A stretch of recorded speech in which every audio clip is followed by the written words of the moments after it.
शंका समाधान। बोलिए प्रातः स्मरणीय संत शिरोमणि परम पूज्य स्वाराचार्य गुरु विद्यासागर जी महामुनिराज की जय जय जय। बोलिए गुणायतन प्रणेता शंका समाधान प्रवर्तक भावना योग प्रवर्तक प्रखर वक्ता परम पूज्य 108 मुनिवर श्री प्रमाण सागर जी मुनिराज की जय जय जय। परम पूज्य 108 मुनिवर श्री अरह सागर जी मुनिराज की जय जय जय। उपस्थित धर्म श्रद्धालु सज्जनों एवं प्रिय दर्शकों, पूज्य गुरुदेव के निर्देशानुसार आज पूरा देश ही नहीं पूरे विश्व में भगवान महावीर की जयंती बहुत ही धूमधाम से उत्साहपूर्ण वातावरण में संपन्न हुआ और सभी देश ने गुरुदेव के इस सुझाव के प्रति अपनी प्रसन्नता व्यक्त की कि ऐसा महावीर जयंती तो हम लोग अपने जीवन में कभी नहीं मनाए और ऐसा जो आनंद आया है गुरुदेव यह आपकी दूरदर्शितापूर्ण सुझाव का ही परिणाम है। मैं उन और सभी ने अपने अपने घरों पर ही जैसा गुरुदेव ने निर्देश दिया था उसका अक्षरशः पालन करते हुए पूरे उत्साह के साथ संपन्न किया है। मैं सभी देशवासियों को और विदेशवासियों को बहुत बहुत बधाई देता हूँ और गुरुदेव का आपको आशीर्वाद है। गुरुदेव हम लोग चलें शंका समाधान की ओर। इसके पूर्व हम लोग रोज की तरह पूज्य गुरुदेव के मंगल में आशीर्वाद से अपने को अभिषेक करेंगे। तो चलिए हाथ जोड़िए और बोलिए मेरे साथ नमोस्तु गुरुदेव, नमोस्तु गुरुदेव, नमोस्तु गुरुदेव। बोलिए मुनिवर श्री प्रमाण सागर जी महाराज की। चलिए गुरुदेव ऋषभ संघई बड़ा बाजार सागर से पूछ रहे हैं, गुरुदेव विद्यासागर की प्रवचनांश दर्शन करो प्रदर्शन नहीं, किंतु गुरुवर वर्तमान में प्रदर्शन ही प्रदर्शन दिखाई पड़ता है। यहाँ तक कि गुरुओं के इर्द गिर्द बहुतायत में क्या इससे दर्शन करने वालों के मनोभावों पर प्रभाव नहीं होता है और इसके बंद का भागीदार कौन होगा? देखिए, प्रदर्शन होना और प्रदर्शन का भाव रखना बड़ा अंतर है। दर्शन करेंगे ये क्रिया है और जो भी क्रिया होती है उसका प्रदर्शन तो होता ही है। क्रिया होगी तो उसका प्रदर्शन होगा, लेकिन हमारा अभिप्राय प्रदर्शन का है या दर्शन का है देखना चाहिए। इसलिए प्रदर्शन करो मत, प्रदर्शन हो उसे बचो नहीं। यदि मंदिर में भीड़ दिखती है ये प्रदर्शन है तो बुरा नहीं। मैं तो ये कहता हूँ कि धर्मस्थलों में अभी को लॉकडाउन को छोड़कर धर्मस्थलों में अगर लोगों की उपस्थिति ज़्यादा है तो ये बड़े सकारात्मक लक्षण है। इससे लोगों के जीवन में सकारात्मक बदलाव आता है। ये प्रदर्शन नहीं है, ये एक भावना है, बल्कि इस बात का प्रमाण है कि लोगों के हृदय में धार्मिक श्रद्धा बढ़ी है, बलवती हुई है। तो हमको उस तरीके से देखना चाहिए और उस अनुरूप अपना सारा कार्य संपन्न करना चाहिए। पूज्य गुरुदेव जीवन प्रकाश मड़वैया भोपाल गुणायतन ट्रस्टी पूछ रहे हैं, गुरुदेव कोरोना के कारण क्या दुनिया का आहार विहार, आचार विचार, पर्यावरण आदि में परिवर्तन दिखेगा? क्या किसी नई पहल से वर्तमान व्यवस्थाओं को बदला जा सकता है?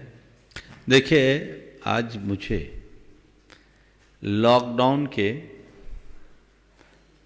इस कोविड के इफेक्ट के रूप में बातें लोगों ने आके बताई और ये बड़े शुभ लक्षण के रूप में मैं देख रहा हूँ। निश्चित रूप से इस विभीषिका से सारा विश्व पूरी तरह परेशान है, त्रस्त है। लॉकडाउन के कारण बहुत लोगों को बहुत सारी परेशानियां भी हैं, लेकिन इसका जो सकारात्मक प्रभाव हम सबको दिख रहा है उनमें 9 बातें बताई कि लॉकडाउन के कारण एक भी रोड एक्सीडेंट नहीं, जिसमें कहते हैं कि भारत में रोड एक्सीडेंट से मृत्यु दर प्रतिदिन 1214 है। तो ये सीधा सीधा बचाव हम सबके लिए हो रहा है। दूसरा,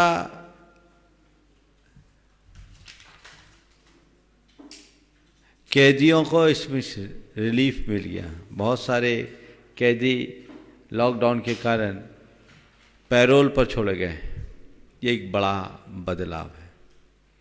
तीसरी बात बताई कि जो समुद्री तटों पर, खासकर जुहू बीच आदि में, व्हेल, डॉल्फिन जैसी मछलियाँ कभी दिखती नहीं थी, वो दिखना शुरू हो गई। मुझे बताया गया कि उड़ीसा में समुद्र तट पर कछुओं की काफ़ी मात्रा देखी गई है, काफ़ी तादाद में कछुए देखे गए, उनने अंडे भी दिए हैं। ये उनके आगे की संतति को बढ़ाने में निमित्त बनेगा। सबसे महत्वपूर्ण बात चौथे नंबर पर बताई कि 100 वर्षों के बाद जालंधर से हिमालय दृष्टिगोचर हुआ है। ये एक अपने आप में बहुत बड़ी बात है। ये प्रदूषण की कमी का नतीजा है। 5वें नंबर में बताया कि प्रदूषण पर नियंत्रण हुआ है। 71% प्रदूषण खत्म हो गया, कम हो गया, बहुत कम हो गया। नदियां साफ हो गई। गंगा, जमुना आदि जितनी भी नदियां थी जिनका जल प्रदूषित था, वो साफ हो गई। 6वें नंबर पर बताया है कि प्रतिदिन डीजल पेट्रोल वो 44 करोड़ लीटर होती, जिसकी कीमत 4,400 करोड़ पर डे। ये सीधी सेविंग हो गई। अब लॉकडाउन है तो अपराध भी बंद है और पशुवध भी बंद है। ये इस कोविड का एक सकारात्मक फायदा है। मुझे इस बात को देखकर एक बात समझ में आ रही है। मैं तो एक प्रस्ताव देना चाहूंगा पूरे विश्व के लोगों को कि इस पूरे लॉकडाउन का गंभीरता से अध्ययन करना चाहिए। हर पहलू पर अध्ययन होना चाहिए, इस पर पूरा शोध होना चाहिए और विश्व को पर्यावरण के संकट से बचाने के लिए साल में कम से कम 8-10 दिन का लॉकडाउन होना चाहिए। अगर इस तरह का लॉकडाउन हो तो ये चीजें जो है, जो अरबों खरबों खर्च करके हम नहीं पा सकते, वो थोड़े से संयम से हो रहा है। ऐसा लॉकडाउन नहीं जो हमें बंद रहना पड़ा, इसमें हमारा आवागमन बंद हो, हम अपने घर के भीतर सीमित संसाधनों के मध्य रहें, संयम और सादगी के साथ रहें, तो हम वैश्विक व्यवस्था को बहुत अच्छे तरीके से ठीक कर सकते हैं। हालांकि मेरा ये कोई आग्रह नहीं है, केवल एक चिंतन है, विचार है। इस पर पूरे विश्व को विचार करना चाहिए और मुझे पूरा भरोसा है लोग इस पर चिंतन कर भी रहे होंगे। जब ये आंकड़े आए हैं, ये तथ्य भर कर आए हैं, अभी तो 21 दिन के लॉकडाउन में आज 12वां ही दिन है, 9 दिन बाकी है, तो आगे चल करके बहुत अच्छे परिणाम आ सकते हैं और हमें ऐसे परिणामों के प्रति जागरूक रहना चाहिए। पूज्य गुरुदेव ज्ञानचंद झांझरी मुंबई से पूछ रहे हैं, महाराज श्री, हर एक बीज में विशाल पेड़ होने की संभावना होती है और उसमें भी हजारों बीज छिपे होते हैं, लेकिन उसमें अधिकांश बीज सही किसान के हाथ में ना आ जाने से बेकार हो जाते हैं। क्या बीज का सही किसान के हाथ में आना बीज की किस्मत पर निर्भर करता है और क्या इंसान की भी बीज की तरह ही अवस्था है? कृपया समाधान दें। बिल्कुल ठीक कहते हैं आप। हर मनुष्य के भीतर बीज की तरह अपार संभावना है और बीज मृदु मादी का संसर्ग पाकर पल्लवित पुष्पित होगा या किसी चट्टान के तल पर सड़ गल करके विनष्ट होगा, ये बीज के भवितव्य पर निर्भर करता है। हमारा भवितव्य अपने अर्थ में बहुत महत्वपूर्ण स्थान रखता है।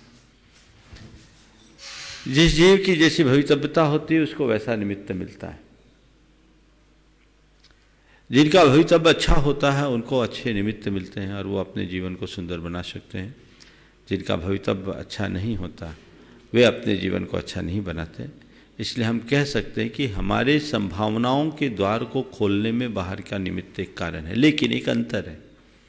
बीज जड़ है, जड़ पूरी तरह निमित्तों पर आश्रित है, लेकिन इंसान चेतन है।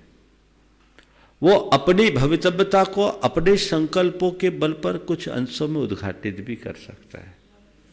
इसलिए वह केवल अपनी भवितव्यता के भरोसे पर न बैठे, अपने पुरुषार्थ को जागृत करके अपने भीतर संभावनाओं को उद्घाटित करे और जीवन के क्रम को व्यवस्थित करे।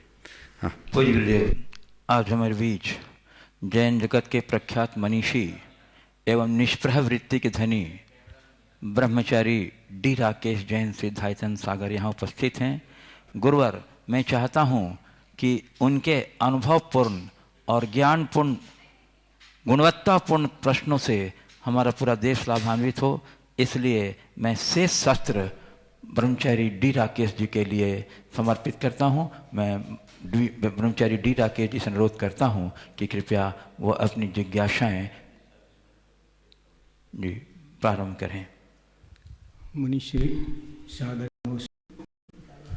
भगवान महावीर स्वामी का 2619वां जन्मदिन है आज। उस उपलक्ष्य में भगवान महावीर से संबंधित अथवा उनसे संबंध रखने वाले कुछ प्रश्न आपके सामने रखना चाहूँगा। सबसे पहले तो उनके निर्वाण से संबंधित एक प्रश्न करता हूँ। जो निर्वाण स्थल है उसके विषय में हमारे शास्त्रों में ऐसा लिखा है कि पावापुर से मोक्ष गए, पावापुर से मोक्ष गए। स्पष्टतया जो उल्लेख मिलता आचार्य पूज्यपाद स्वामी का है, निर्वाण भक्ति का है, उसमें वो कहते हैं कि पद्म वन दीर्घ काकुल विविध द्रुम खंड मंडिते रम्य पावा नगरोद्याने विसर्गेण स्थितो समुनि। वो मुनि जो है पावा नगर के उद्यान से मोक्ष गए थे। और दूसरा एक श्लोक और भी है जिसमें उन्होंने लिखा है कि पावा पुरुष बहिरुन्नत भूमि देशे, बहुत जो सरसाम ही मध्य पद्मोत्पला कुलवताम सरसाम ही मध्य। तो उस तालाबों के मध्य में कोई ऐसा एक स्थान था जो ऊंचा स्थान था। लेकिन आज के भक्त लोग कैसे माने बिना देखे समझे या कैसे परंपरागत कैसे शुरू हो गया कि लोग तालाब के अंदर स्थान को पूज रहे हैं। इसमें प्रचलन होने की कहां से शुरुआत हो सकती है? ऐसा है, ये बात बिल्कुल यथार्थ है कि भगवान महावीर का निर्वाण तालाब से नहीं हुआ। शास्त्रों में इसके प्रमाण है जो आपने उल्लेख किया आचार्य पूज्यपाद ने बिल्कुल स्पष्ट लिखा है, पावा नगरोद्याने व्युत्सर्गेण स्थित समुनि।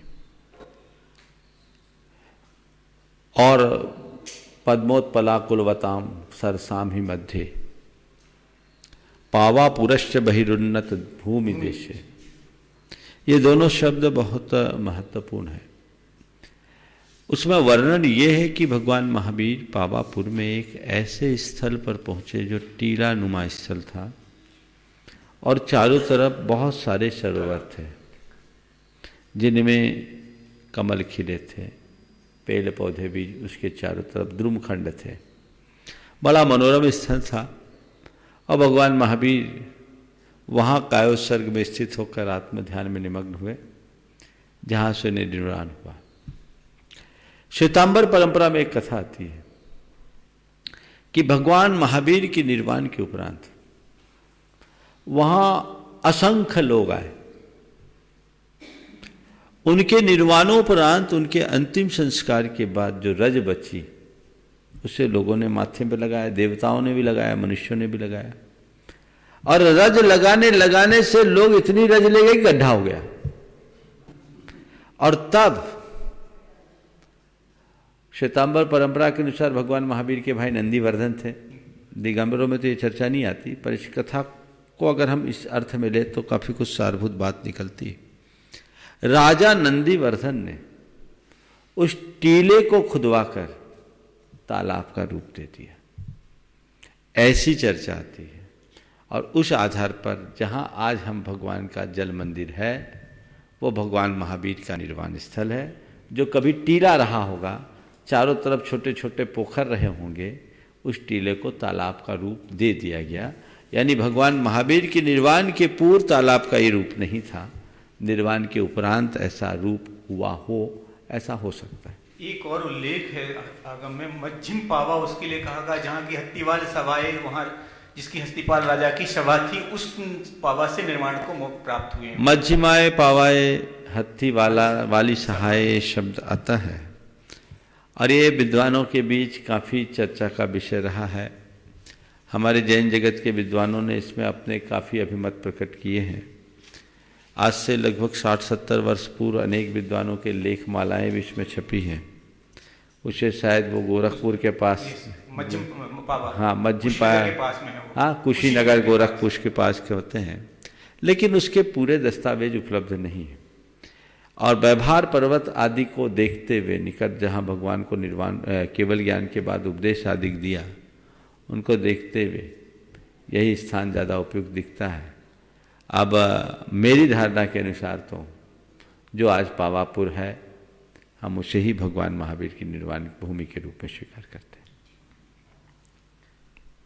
एक दूसरा और एक और सुझाव देना चाहूँगा, हम अपने तीर्थ स्थलों के संदर्भ में, जो हमारे प्राचीन तीर्थ स्थल है, अन्वेषण अनुसंधान होना चाहिए। सम्मेद शिखर के लिए भी कतिपय लोग एक दूसरे सम्मेद शिखर की चर्चा करते हैं, लेकिन इन सब बातों को केवल तर्कना के आधार पर स्वीकारना नहीं चाहिए। ये हमारे श्रद्धा के स्थल हैं, जहाँ हम वर्षों से अपनी श्रद्धा भक्ति शताब्दियों सहस्राब्दियों से प्रकट करते आ रहे हैं, तो उन्हें यथानुरूप मानना ही सबसे उपयुक्त है। भगवान महावीर स्वामी को केवल ज्ञान होने के बाद लगभग 66 दिन तक ऐसा कहा जाता है कि उनकी दिव्य ध्वनि नहीं खिरी। उसके लिए कारण बताया जाता है कि गौतम गणधर का अभाव था, इसलिए दिव्य ध्वनि नहीं खिरी। लेकिन मैं ऐसा समझता हूँ शायद ये बाह्य कारण है दिव्य ध्वनि के लिए। अगर गौतम गणधर को दिव्य ध्वनि का कारण माना जाए तो जब भी गणधर रहेंगे तब भी दिव्य ध्वनि खिलना चाहिए फिर तो, लेकिन ऐसा नहीं होता है। इसलिए उसको बाह्य कारण के रूप में ही देखें मात्र। अंतरंग कारण कोई कर्म का अभाव ऐसा बाकी नहीं रहेगा जिसके वजह से दिव्य ध्वनि ना खिले। इसलिए ऐसा मान सकते हैं क्या कि दिव्य ध्वनि खिरी लेकिन वो सार्थक नहीं हुई, गणधर के आने पर सार्थक होती है, इसलिए नहीं खिरी के बराबर कह दिया गया हो। ऐसा है, आपने बिल्कुल यथार्थ कहा है कि गणधर की अनुपस्थिति बाह्य कारण है। और हालांकि आगम में ऐसा कोई नियम नहीं है कि गणधर की अनुपस्थिति में वाणी न खिरे। भगवान ऋषभदेव की पहली वाणी गणधर की अनुपस्थिति में ही खिरी। दोनों हरिवंश का दूसरा है। वृषभसेन आदि पुराण की बात हम कर रहे हैं। गणधर के अभाव में भगवान ऋषभदेव की वाणी खिरी, इसलिए हम ये बात अवधारणा पूर्वक नहीं कह सकते, अवधारण पूर्वक नहीं कह सकते कि गणधर के अभाव में वाणी नहीं खिरती। पर कोई ना कोई बाह्य निमित्त चाहिए। ये बहुत समझने की बात है। तीर्थंकरों के पास योग्यता थी, क्षमता थी, कोई कमी नहीं, सभी तीर्थंकरों के पास एक सी योग्यता होती। अब उनके रोकने वाला कोई कर्म नहीं था, लेकिन तीर्थंकरों का उपदेश उनके कारण नहीं होता, उपस्थित भव्यों के पुण्य के कारण होता है। ये बाह्य निमित्त का प्रभाव है। जो लोग बाह्य निमित्त को सिरे से खारिज करते हैं, उन्हें इस पर गंभीरता से विचार करना चाहिए कि बाह्य निमित्त तो तीर्थंकरों को प्रभावित कर लेती है। रूटीन में जिनकी वाणी 3 बार खिरती है, कहीं कहीं 4 बार का भी उल्लेख है, वो रूटीन की वाणी भी कोई महान विभूति पहुंच जाए तो अतिरिक्त खिर जाती है। ये कर्मकृत नहीं है, ये सामने वाले के पुण्य के प्रताप के कारण है। तो जो लोग कहते बाह्य निमित्त कुछ नहीं करता, उन्हें इन सब प्रसंगों को बहुत गंभीरता से देखना चाहिए।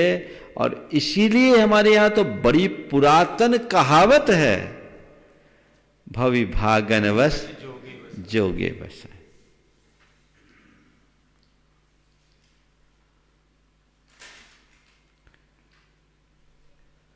भगवान महावीर के जन्म स्थल के विषय में, भगवान महावीर के वैराग्य के विषय में, 12 वर्ष की तपस्या के विषय में, निर्वाण स्थान में इत्यादि विषय में बहुत अधिक दुविधाएं हैं आज के टाइम में। जबकि भगवान आदिनाथ जी का काल आज से बहुत पहले था, उनमें कोई विवाद नहीं है। इसका क्या कारण हो सकता है कि हम इतने नजदीक की बात को सही तौर से नहीं जान पा रहे हैं? इस विषय में आपके क्या विचार? देखिए, ये बात है और सभी महापुरुषों के साथ ऐसा होता है। मैं तो ये कह रहा हूँ कि भगवान के जन्मस्थल, निर्वाण स्थल, दीक्षा स्थल, वैराग आदि के विषय में, केवल ज्ञान के विषय में मत भिन्नता है। कम से कम भगवान महावीर तो बचे हुए हैं, कहीं भगवान महावीर के विषय में भी हो जाए तो बहुत दिक्कत है। हमें इन पचड़ों में नहीं पड़ना चाहिए। भगवान महावीर हमारे आराध्य हैं, उपास्य है, ये इस मत में सब एक है। यही हमारे लिए सबसे बड़ी उपलब्धि की बात है। और भगवान महावीर का कहाँ मोक्ष हुआ, कहाँ जन्म हुआ, कहाँ केवल ज्ञान हुआ, इस बात को भूल जाओ। भगवान महावीर ने हमारे लिए क्या कहा उसे अपना लो, हमारा बेड़ा पार तो इसमें होगा। हालांकि वो हमारे एक श्रद्धा के विषय हैं, उसके अपने अपनी धारणा के अनुसार लोगों को अपनाना चाहिए। लेकिन आपने एक बहुत महत्वपूर्ण बात उठाई, भगवान ऋषभदेव के विषय में। अयोध्या में जन्म, अष्टापद में निर्माण, सभी एक मत है। महावीर भगवान जो अभी आज से 2619 वर्ष हुए, 2619 वर्ष पूर्व हुए, उनके विषय में ज़्यादा अंतर क्यों? मुझे इसके पीछे एक बड़ा कारण दिखता है। जिसके अनुयायी ज़्यादा होते हैं, सुनो ध्यान से, जिसके अनुयायी ज़्यादा होते हैं उनकी उनके प्रति आस्था अधिक होती है। और उनके बारे में आज मैंने किसी के विषय में कहा, 50 आदमी ने सुना, कुछ ने कुछ सुना, कुछ ने कुछ सुना, कुछ ने कुछ सुना, लेकिन उनके इष्ट वो है जिनने जैसे सुना उसने आगे पास ऑन कर दिया, उसने आगे पास ऑन कर दिया, उसने आगे पास ऑन कर दिया। तो भगवान महावीर का प्रभाव बहुत था, अंतिम शासन नायक थे। अंतिम शासन नायक के विषय में जिन लोगों ने, जिसने जो जो कहा वो चलता रहा। हमारे यहाँ लिपिबद्ध तो बहुत बाद में किया गया। और किसी भी व्यक्ति के जीवन के इतिहास की गाथाएं बाद में ही लिखी जाती है, और वह सब बहुत सारी बातों, चर्चाओं और किंवदंतियों के आधार पर होती है।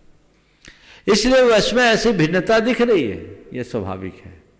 भगवान महावीर अगर आदिनाथ की तरह पूरे होते ना, पहले शासन नायक नहीं होते, तो शायद उनमें भी भिन्नता नहीं होती।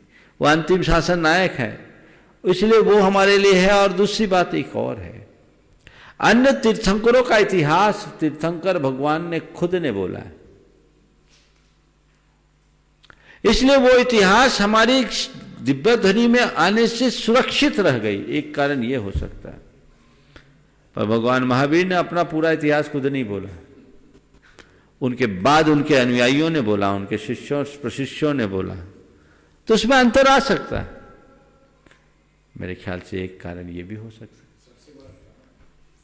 मुख्य कारण तो यह लगता है कि शायद अपनी बुद्धि ही कम होती गई है। बाद में बुद्धि तो कम, देखो अभी आपने हमसे क्या पूछा, मैंने क्या उत्तर दिया, इसी वाक्य को आप खुद बाहर जाओगे तो सेंटेंस बदल जाएगा। मुनिश्री, आज हमें आगम के आधार से भगवान महावीर के निर्वाण के 2 संवत्सर प्राप्त हैं, जिसमें आज 2640 अथवा 17,000 कुछ ऐसे 2 मत मिलते हैं। आज हम देखते हैं जैसे 2546 विश्व में 2546 और 17,000 कुछ, तो उसमें आज जो है जैसे विश्व में त्रासदियां चल रही हैं, जिस प्रकार का घमासान चल रहा है, परिवर्तन जैसा चल रहा है, उससे ऐसे लगता है कि शायद 17,000 वाला वर्ष शायद ठीक होना चाहिए। लेकिन एक तरफ जो आज गुरुओं की परंपराएं हैं और इनके द्वारा होने वाला धर्म प्रभावना का कार्य है, लोगों में उत्साह है धर्म के प्रति जो दिखाई दे रहा है, उससे ऐसा लगता है कि शायद ये वाला सही है। इस दुविधा से कैसे हो रहा जाए? देखिए, मैं तो मानता हूँ जो हमारे यहाँ 17,000 वर्ष पुरानी बात कही गई भगवान महावीर की, उसे हमारे आचार्यों ने खुद ने मान्य नहीं किया और अनुभव से भी नहीं दिखता।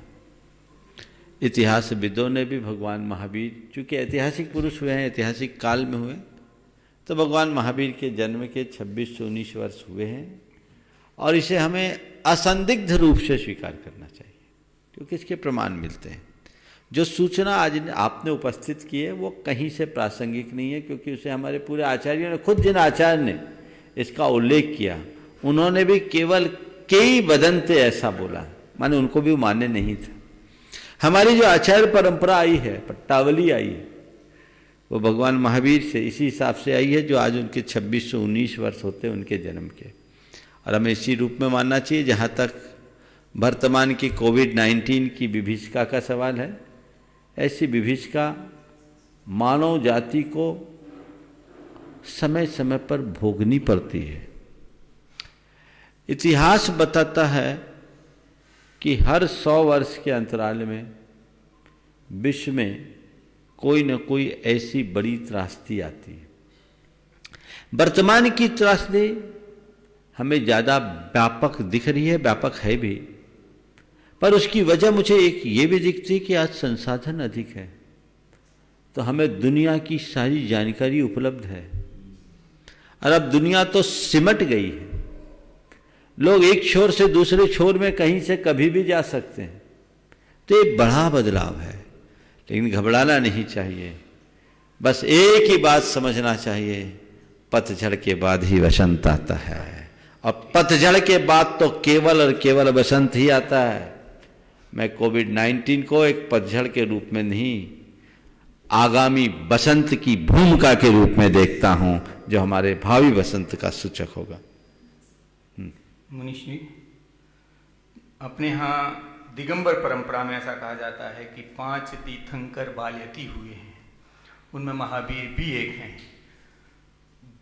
जो तीर्थंकर होते हैं वो संसार के सारे वैभव को प्राप्त होते हैं, सारी सर्वश्रेष्ठ चीज़ें उनको प्राप्त होती हैं।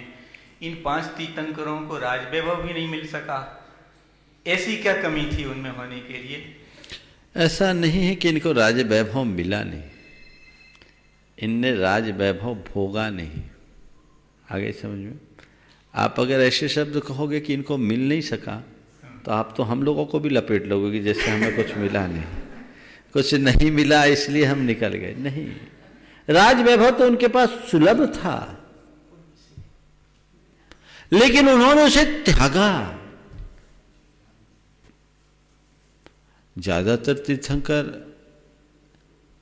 सर्व सुखों को भोग करके ही निकलते हैं, क्योंकि तीर्थंकर मानवता के चरमोत्कृष्ट रूप का नाम है, और वो संपूर्ण मानव जाति को एक आदर्श प्रदान करते हैं।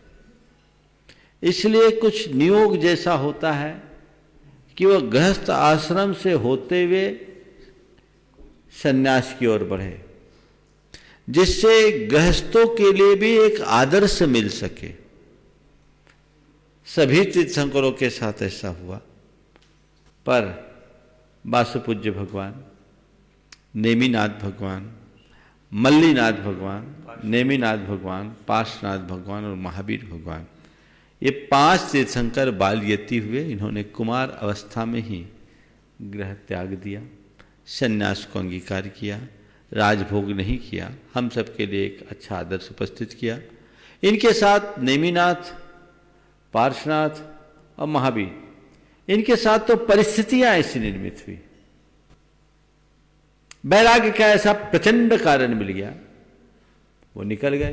भगवान महावीर के काल में तो पूरी धरती उन्हें पुकार पुकार के कह रही थी कि इस हिंसा और अराजकता से मुझे मुक्त करो, आओ मेरे आंसू पोंछो।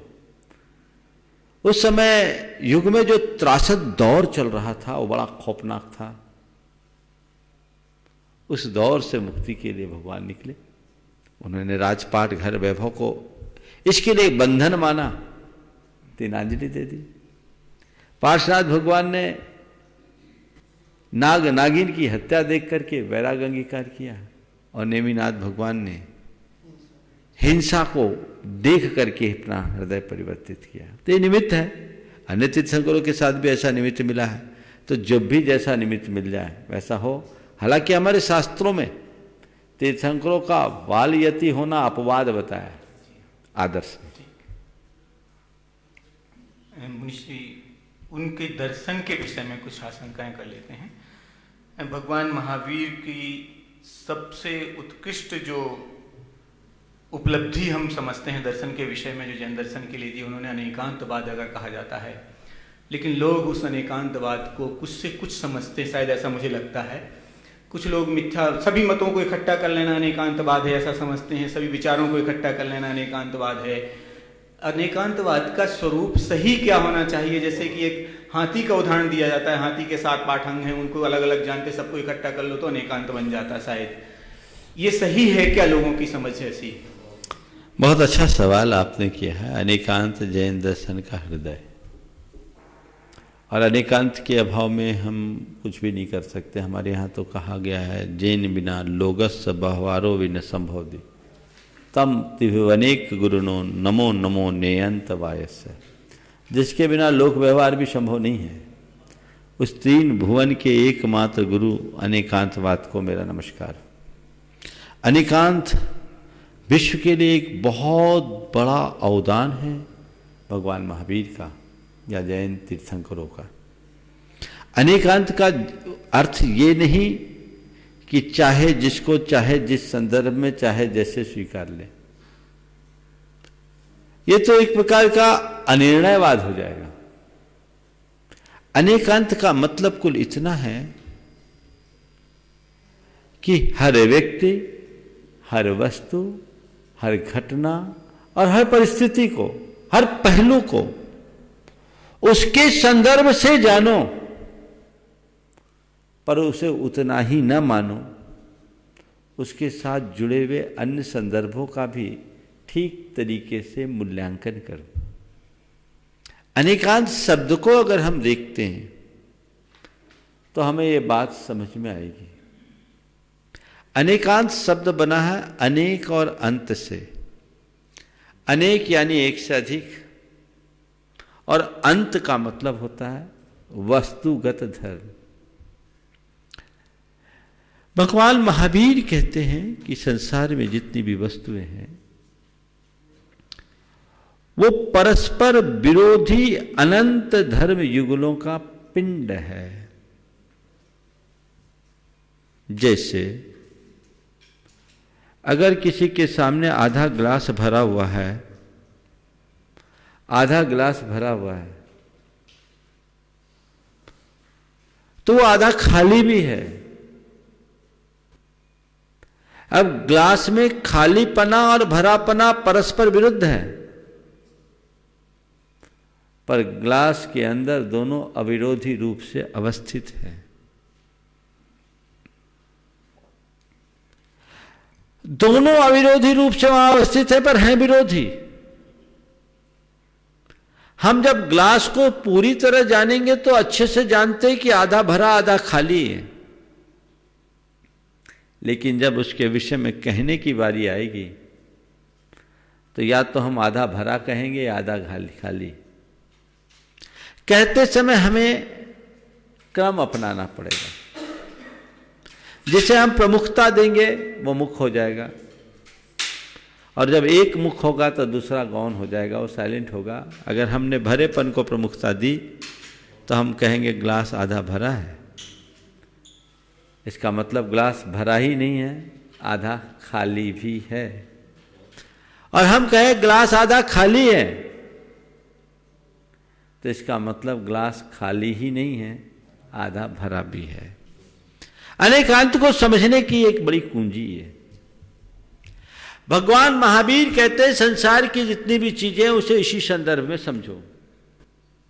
अनेकांत का रहस्य का उद्घाटन भगवान महावीर ने अपने बालपने में किया था। आज सुबह के प्रवचन में भी मैंने कहा था, पर चूंकि आपने सवाल किया है और आज महावीर जयंती है तो मैं अभी फिर से उसे दोहरा देना चाहता हूँ। हो सकता है बहुत सारे लोग सुबह नहीं सुने होंगे। उदाहरण तो बहुत है, लेकिन भगवान महावीर से संबद्ध होने के कारण ये उदाहरण मैं यहाँ फिर से रखना चाहता हूँ। भगवान महावीर अपने घर के 4थे मंजिल में थे। उनके मित्र, बाल मित्र उनसे मिलने के लिए आए। नीचे माँ थी।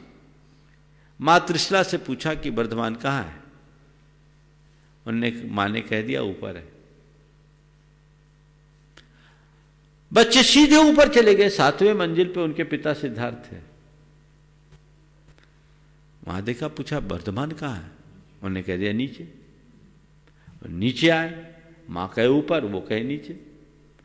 वो बड़े मुश्किल में पड़ गया। खोजते खासते काफी देर बाद 4थे मंजिल में वर्धमान मिले।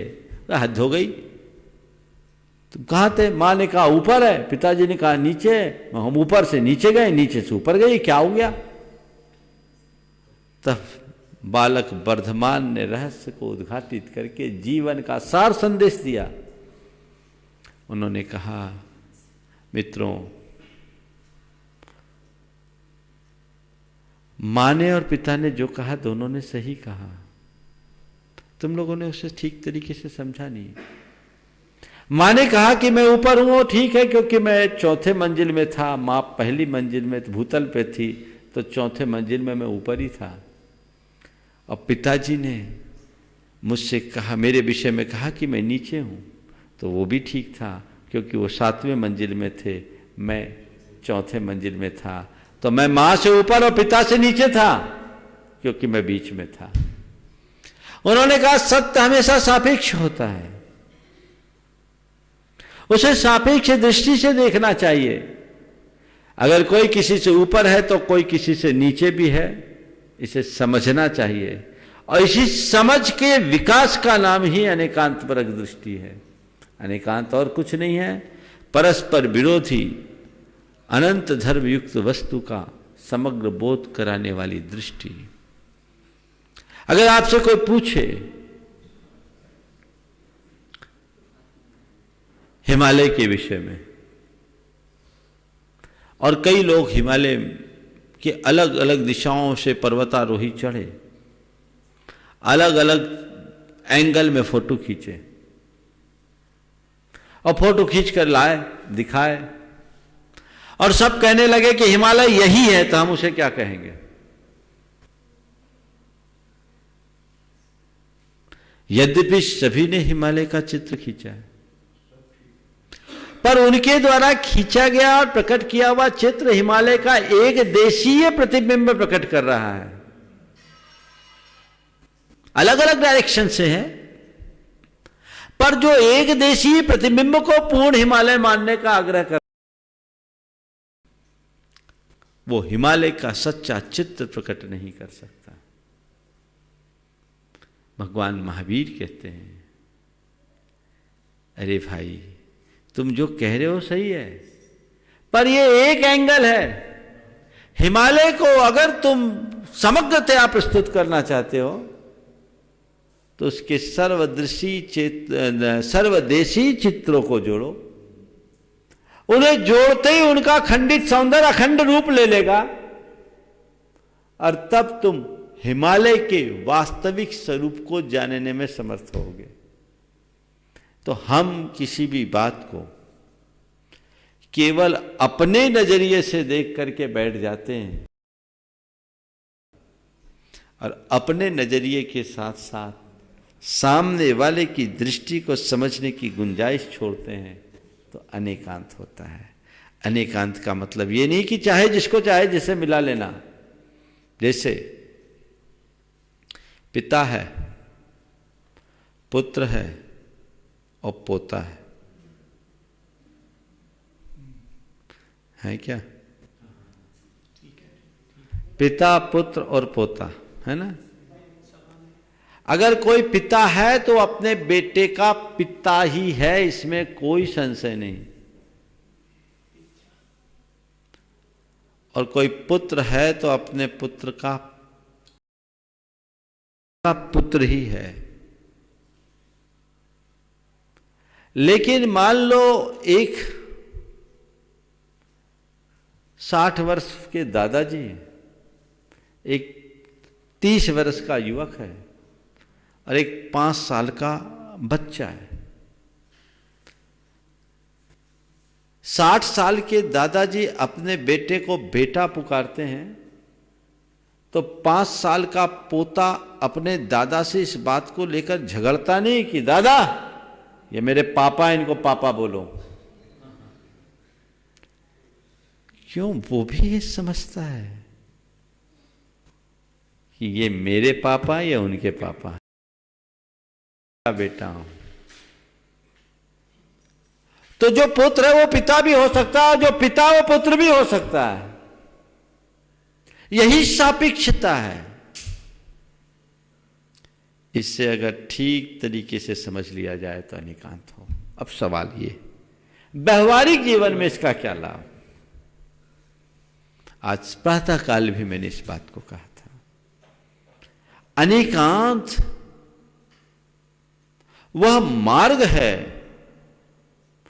जो हमें समन्वय का पाठ पढ़ाता है और जिसके बल पर वैचारिक सहिष्णुता को आत्मसात करके हम अपने जीवन को सुंदर और परिष्कृत बना सकते हैं।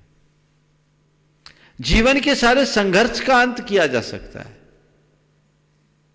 एक है मेरा सो खरा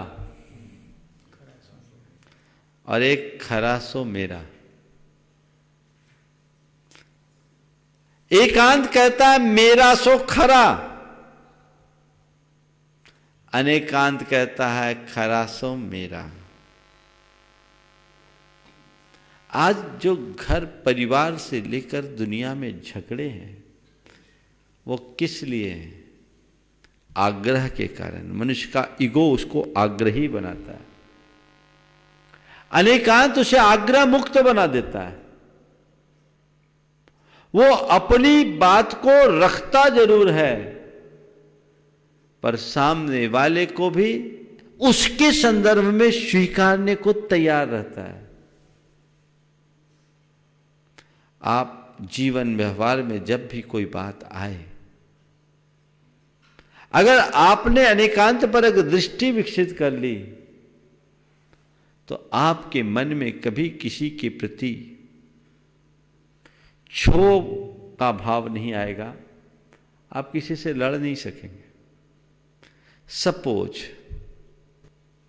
किसी व्यक्ति ने कुछ गलत किया है, आपको कोई व्यक्ति गलत दिखता है, आपने उसे गलत मान लिया।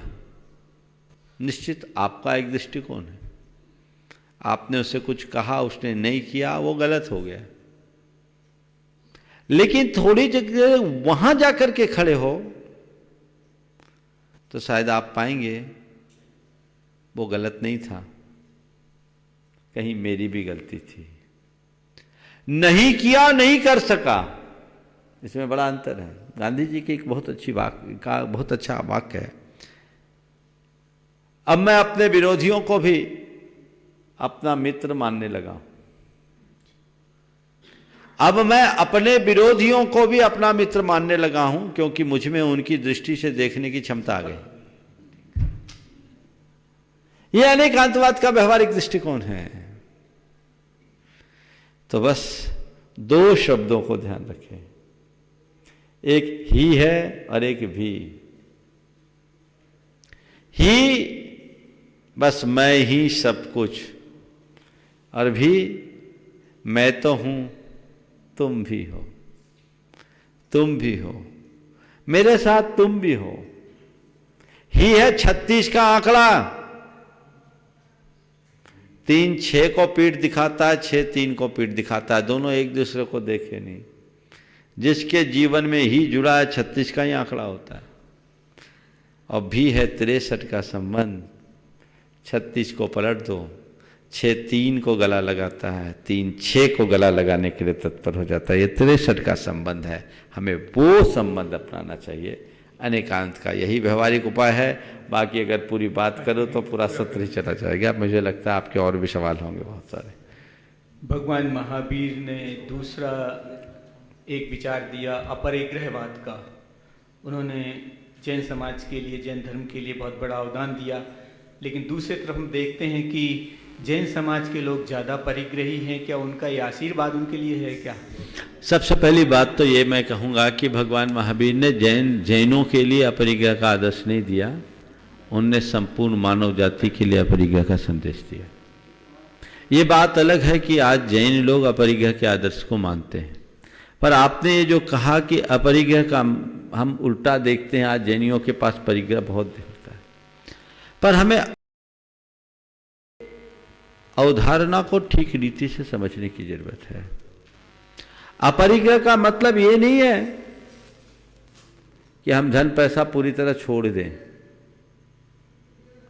हाँ, अपरिग्रह का उत्कृष्ट रूप हम मुनियों के जीवन में है, जहां तिल तुस मात्र भी परिग्रह नहीं है।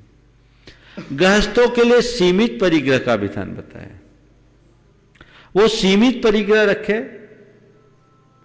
और जो है उसमें आसक्ति न रखे।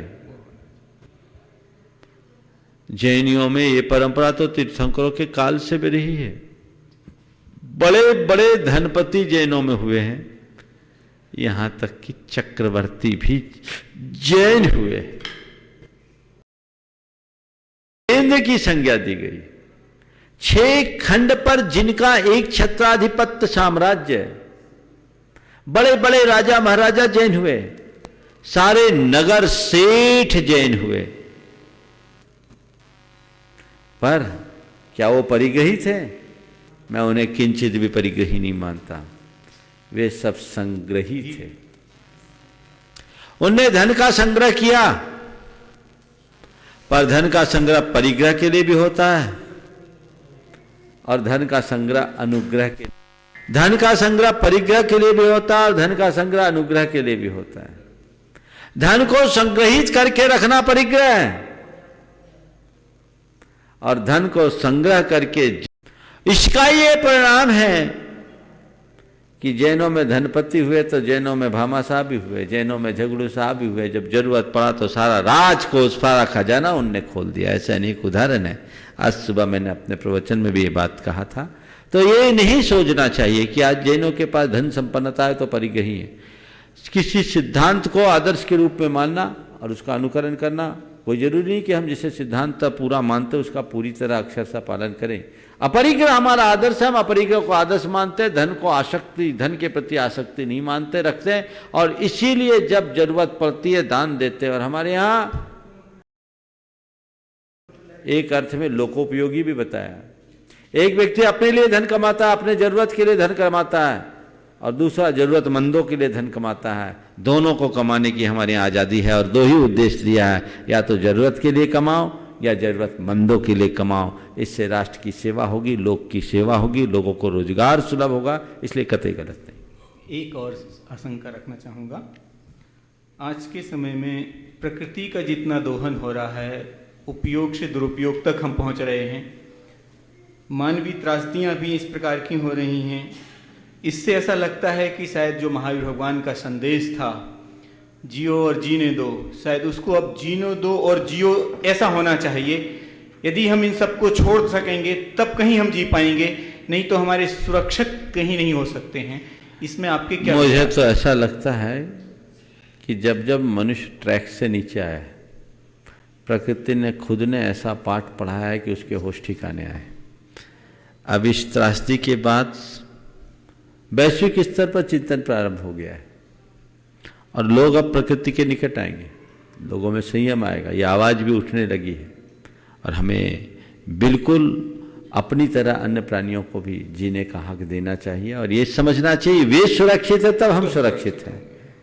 परस्परोपग्रह जीवानाम की उक्ति निराधार नहीं, ये सार्वकालिक और सार्वभौमिक है, इसे हमें अच्छे से अपनाना चाहिए। हो गया उपसंहार। आज लोग महावीर भगवान के एक सिद्धांत को प्रमुखता से जानते हैं, अहिंसा का सिद्धांत है। भगवान महावीर ने भाव हिंसा, उपद्रव हिंसा का छोड़ने का उपदेश दिया है, लेकिन लोग स्वार्थ बस अपने हिसाब से उसकी व्याख्या करते हैं, कहाँ भाव हिंसा लगाना, कहाँ द्रव्य हिंसा लगाना। इसको स्पष्ट करें थोड़ा सा। देखिए, जो स्वार्थ बस व्याख्या करे उनके लिए हम क्या करें, वो तो किसी भी चीज़ का करते हैं। और भारत में आज की व्याख्या हुई तो आज भी होती है। दरअसल भाव हिंसा और द्रव्य हिंसा के समीकरण को समझना चाहिए। यदि हमारी किसी प्रवृत्ति में किसी जीव का घात होता है पर उसमें हमारी कोई लापरवाही नहीं है और किसी प्रकार की असावधानी नहीं है तो वो द्रव्य हिंसा है। लेकिन इरादतन हम किसी के घात करने का भाव करते हैं, भले वो बच जाए, तो भाव हिंसा है। जैसे किसी ने किसी के लिए गोली मारी, वो बच गया, तो वही हिंसा का अपराधी है।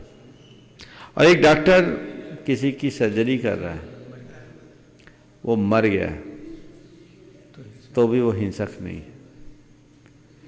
तो ये चीजें हमें समझना चाहिए। गोली चलाने वालों ने द्रव्य हिंसा की, नाई भी बच भी गई कदाचित, पर वो भाव हिंसा है, इसलिए वो हिंसा का भागीदारी है। डॉक्टर का उद्देश्य रक्षा का था, हिंसा का नहीं, इसलिए वो बच गए। हाँ, पूज्य गुरुदेव गुणायतन शिरोमणि संरक्षक श्री महेश जी बिलहरा, समाज के अध्यक्ष, और श्री सुरेंद्र जी मालथौन और श्री देवेंद्र जी जैना आज अपनी कुछ बात अब जन समक्ष रखेंगे। पूज्य महाराज श्री के चरणों में नमोस्तु। महाराज श्री, आज महावीर जयंती है और जिनवाणी और पारस चैनल के माध्यम से परम पूज्य आचार्य श्री विद्यासागर जी महाराज पूरे आचार्य संघ के चरणों में नमोस्तु करते हुए और आपसे भी हम ये आशीर्वाद चाहते हैं कि अब जिस उत्तरोत्तर वृद्धि से, उस गति से ये कोविड-19 बढ़ रहा है, उसी गति से आज महावीर जयंती के शुभ अवसर पर वो ग्राफ नीचे गिर जाए और ये कोविड-19 समाप्ति की ओर हो। हम आपसे यही निवेदन करते हैं। गुरुदेव, आपने आपके प्रति एक कृतज्ञता व्यक्त करते हैं कि अर्थव्यवस्था के लिए आपने एक जो अनुकूल प्रभाव पड़े उसके लिए अगर ये लॉकडाउन वास्तव में वर्ष में कम से कम 5 या 6 दिन का हो तो बहुत अच्छी बात है। ये बात हम लोग आगे उठाएंगे। गुरुदेव, एक बात है, आज सागर में एक छोटी सी बात हुई। एक निजी मंदिर में कुछ लोगों का विवाद हुआ, चूंकि महावीर जयंती पे नहीं होना चाहिए, इसकी हम लोग निंदा करते हैं। और अभी सुनने में आया है कि कुछ अति उत्साह में बच्चों ने नीचे पालकी ले जाके, कुछ 5-6 लोग थे और उन्होंने एक रोड पे थोड़ी सी दूर निकल के और वापस घर में चले गए। चूंकि ये रैली नहीं थी और ये किसी तरह का जुलूस नहीं था और समाज की इसमें कोई भागीदारी नहीं थी, लेकिन फिर भी शासन के नियमों के मुताबिक और आपके दिशा निर्देशों के मुताबिक उन्होंने, हम सभी को लगता है, उल्लंघन किया। मैंने अपने सभी वरिष्ठ जनों से, समाज के लोगों से चर्चा की, उन्होंने इस बात की निंदा की कि उनको ऐसा नहीं करना चाहिए, जो कि आपके भी दिशा निर्देश थे और शासन के नियम थे। तो हम चाहते हैं गुरुदेव आपका थोड़ा सा मार्गदर्शन। देखिए, जैन समाज बड़ी प्रबुद्ध समाज है और सारे देश में जैन समाज ने बड़ी प्रबुद्धता के साथ अनुशासन और जागरूकता का परिचय दिया। आज पूरे देश में महावीर जयंती को लोगों ने बहुत उत्साह के साथ मनाया। कुछ चीज़ें हो जाती है और चूंकि आज मीडिया का दौर है, छोटी बातें भी बड़ा रूप ले लेती हैं। जो बातें हैं वो बिल्कुल बेवकूफ़ी भरी बात है और बड़ी शर्मनाक है। ऐसा नहीं होना चाहिए। पहली बात जो आपने कही, एक निजी मंदिर में जहाँ 8-10 परिवार रहते हैं, अपने आपसी बातों में उलझ गए और वो जुड़ गई बात महावीर जयंती से। हालांकि लोगों को संयम रखना चाहिए। थोड़ी थोड़ी बातों में, हालांकि हुआ कुछ नहीं, थोड़ा बहुत खींचातानी हुई होगी, लेकिन मीडिया में आने के बाद वो बात भी बहुत बड़ी बढ़ने लगती है। तो ये चीज़ ठीक नहीं है, ये समाज के गौरव और गरिमा के अनुरूप नहीं है। आज पूरे देश ने, पूरे विश्व ने, जहाँ विदेशों में भी लोगों ने उसी तरीके से एकदम घर में लॉकडाउन होकर के महावीर जयंती मनाई, वैसे यहाँ है। दूसरी घटना जो बात आई कि घर में जुलूस निकालते निकालते 6 लोग, 7 लोग एक ही परिवार के सड़क के नीचे आ गए, 101 मीटर 50 मीटर के तक चले और वीडियो वायरल हो गई। तो ये गलत है, उनको नहीं करना था। घर में बच्चे थे, 6-8 लोग थे, लेकिन ये चीज़ें होती है, इससे पूरी जैन समाज की साख खराब होती है। जैन समाज हमेशा आदर्श समाज की श्रेणी में गिनी गई है। मैं सभी से कहूँगा कि समाज हमेशा अच्छा आदर्श उपस्थित करे और शासन प्रशासन को साथ दे। अभी तक देते आए, आगे भी दे। आगे भी अभी आपको ध्यान रखना है, अभी लॉकडाउन के 9 दिन बाकी हैं। अपने ऊपर संयम रखिए। इस तरह की हरकतें जब आती है, पूरी समाज का सिर शर्मसार हो जाता है।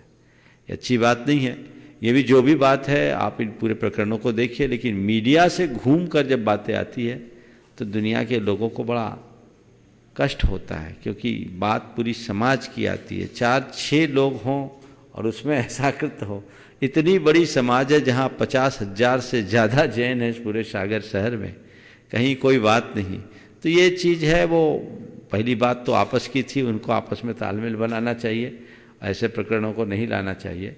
और दूसरी बात, अपना उत्साह संयत रखना चाहिए। 6-7 लोग सड़क पर आए, 6-7 थे ना, हाँ, तो और मुश्किल से बोलते हैं 10, 15, 20 सेकेंड के लिए, 25 सेकेंड के लिए वो बाहर निकले, जितनी देर निकले हों, लेकिन जो भी निकले, ये अच्छी चीज़ नहीं है, इसे बचना चाहिए और ऐसी प्रवृत्तियाँ दोबारा ना हो। आगे भी आप सबको ध्यान रखना है। मंदिरों के संदर्भ में आप इन सब चीज़ों का ध्यान रखें। यस। पूज्य गुरुदेव, अपने प्रश्नों के लिए प्रसिद्ध यश सेठी प्रोफेसर यश सेठी बड़वानी गुरुदेव कह रहे हैं, महाराज श्री आज का दिन भी इतिहास में हो गया। जब पूरा संसार डगमगा रहा है तब हमारा भारत जगमगा रहा है। गुरुदेव आपके दीक्षा दिवस पर यह शिक्षा प्राप्त हुई कि जो देश अकड़ के चल रहे थे वो आज आंकड़ों में चल रहे हैं। यह कथन भी आज सिद्ध हो गया कि वर्तमान को वर्तमान की आवश्यकता है। गुरुदेव इस आवश्यकता को पूर्ण करते हुए ऐसी कौन सी तालीम सहज कर रखें कि महज वर्तमान ही नहीं आने वाला भविष्य भी बलवान हो जाए। बहुत अच्छी बात कही। जब पूरा विश्व डगमगा रहा है तो भारत जगमगा रहा है। जो अकड़ के चलते थे आज आंकड़ों में आ गए। आखिरी में क्या बोला? और आखिरी में कि वर्तमान को वर्तमान की आवश्यकता, ये भी सिद्ध हो गया आज। हाँ, एक कथन भी आज सिद्ध हो गया कि वर्तमान को बिल्कुल बिल्कुल, और ये बिल्कुल सही बात है। और हमें भगवान महावीर के आदर्शों को अपना करके चलना चाहिए। विश्व को हम यही संदेश दें। प्रातःकाल भी इसी तरह की बात की थी, आज यही बात होनी चाहिए। ब्रह्मचारी राकेश जी के माध्यम से आज बहुत सार्थक बातचीत हुई। भगवान महावीर के जीवन संदेशों को हमने आत्मसात किया। आप इसे अपने जीवन में अपना करके चलने की कोशिश करें। हम आगे भी अपने इसी संयम का परिचय दें। कार्यक्रम हम लोगों के जिस तरीके से चलते हैं, अपने घरों में रहते हुए आप सब अपना पूरा धर्म ध्यान करें। मंदिरों में बिल्कुल भीड़ न लगाएं, तभी सभी के जीवन की सार्थकता होगी। परम पूज्य गुरुदेव के चरणों में नमन अर्पित करते हुए मैं विराम लूँगा। बोलिए परम पूज्य आचार्य गुरु श्री विद्यासागर जी महाराज। बोलिए परम श्री मुनि श्री प्रमाण सागर जी महाराज की जय।